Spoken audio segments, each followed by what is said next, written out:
எதை பார்த்தெல்லாம் பயந்து நம்ம சமையலை ஒதுக்கி வைக்கிறோமோ, எதெல்லாம் வேண்டான்னு அவாய்ட் பண்ணுறோமோ, அதுதான் அருமருந்து. செம எம்மியான சூப்பரான பச்சைப்பயிர் சாதம் தான் பார்க்க போகிறோங்க. பச்சைப்பயிர் இருக்கிற தன்மை நான் சொல்ல வேண்டியதில்லை. அது வயிற்றுக்குள்ளேயும் நல்லது, வயிற்றுக்கு வெளியில் நம்ம ஸ்கின்னுக்கும் நல்லது.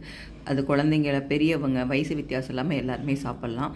இதுக்கு தொட்டுக்கிறதுக்கு நான் பேபி பொட்டேட்டோ, அதாவது தக்காளி சாதம், புளி சாதம், லெமன் சாதம், இந்த மாதிரி வெரைட்டி ரைஸுக்கு பேபி பொட்டேட்டோ ரொம்ப சூப்பராக இருக்கும். அதை பாயில் பண்ணி வழக்கம் போல் ஃப்ரை பண்ணி வச்சுக்கிட்டேன். பருப்பை வறுத்து புடச்சி அரிசியோட ஊற வச்சுக்கிட்டேன். 2 டம்ளர் அரிசி, 1 டம்ளர் பருப்பு. சின்ன வெங்காயம் தான் ரொம்ப ரொம்ப மஸ்ட்டு. ஸோ எண்ணெய் ஊற்றி கடுகு, உளுந்து, கடலைப்பருப்பு போட்டு பொரிஞ்சதுக்கப்புறம் சின்ன வெங்காயம் கல் போட்டு நல்லா வதக்கிட்டு அதில் பச்சை மிளகாயும் தக்காளியும் போட்டு நல்லா வதக்கிடணும். அதுக்கப்புறம் இடித்து வச்ச மிளகு, சீரகம், பூண்டு போட்டு வதக்கிட்டு கொஞ்சம் மஞ்சத்தூள், மிளகாத்தூள், உப்பு, கொத்தமல்லி கீரை போட்டு நல்லா வதக்கி விட்டுட்டு ஊற வச்ச அரிசியும் பருப்பையும் போட்டு ஒரு 2 விசில் விட்டிங்கன்னு வைங்க, செம்ம சூப்பராக இருக்கும். 1 டம்ளர் அரிசிக்கு 3 டம்ளர் தண்ணி வைக்கணும். எப்படி?